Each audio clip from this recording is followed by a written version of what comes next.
I think sometimes it helps to be an outsider when you look at places.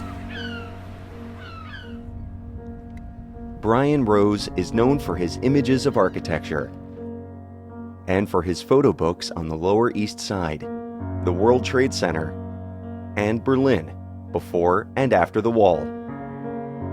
Now, he's published a book about another city in transition. There's a lot of history in Atlantic City. It goes back to the mid-19th century when this place was first started. And so these smaller houses that you see are kind of typical of what the city was like. It wasn't until the bigger hotels were built. In the 1920s, there were these big fantasy hotels that were built. And now you have these gigantic casino hotels that tower over everything else. In a review of photographer Brian Rose's new book, The Guardian writes, "The broken city he captured speaks volumes about today's America." Bill Sprouse of the South Jersey blog Route 40 says, "The surreal thing is Atlantic City really looks like this." I wasn't sure exactly what I would encounter when I came here because it had been many years since I had been in Atlantic City. But the moment I got here, within minutes, I knew that there was a lot to work with, and I was in the groove almost immediately. At the same time, this is not some kind of Atlantic City hit job. There's a lot of things about Atlantic City that are really interesting and fascinating. There's a lot of history here. This place goes all the way back to the mid-19th century. So Atlantic City for me is although I'm using it as a symbol or a metaphor for a lot of things, I see it as a real place, and I see that there are real people here doing things.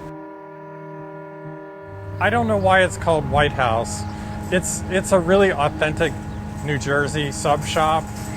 It doesn't get any more authentic than this.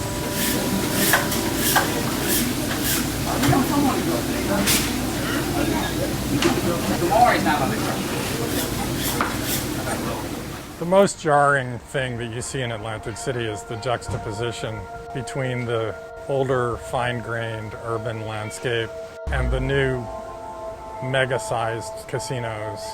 It's almost a sub-theme of the book, is the discrepancy between small things and large things. Pulitzer Prize-winning architecture critic Paul Goldberger observes, "If the game of Monopoly were being invented for the Atlantic City of today, it would still have the boardwalk, but it would surely also have a whole new category of property called the empty lot."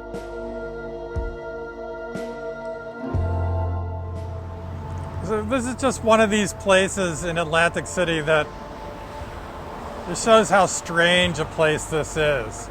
The ocean is up here on the wall, but it's blocked by this huge building. It all comes together in this just totally surreal environment, which I think this image kind of sums it up for me. There's a De Chirico painting that this makes me think of, the sort of empty landscape with sort of arches and an architecture in the background. A photo eye reviewer of Brian Rose's Atlantic City writes, "The tone is post-apocalyptic, or if you prefer, post-Trump." CityLab writes, "Photographer Brian Rose went to the place that perhaps best displays the notorious real estate developer's true self, not New York, but Atlantic City, New Jersey." Donald Trump was the major player in Atlantic City for several decades. This was the perfect opportunity for somebody like him. It was a place where, you could generate cash, and my feeling has been that he's always needed cash to keep his businesses going. I mean, the reality is all of his casinos went bankrupt. He had 5 bankruptcies here in Atlantic City. He's done everything he can to remove his name from everything, but the ghost of Donald Trump haunts the streets of this town. It has not gone away.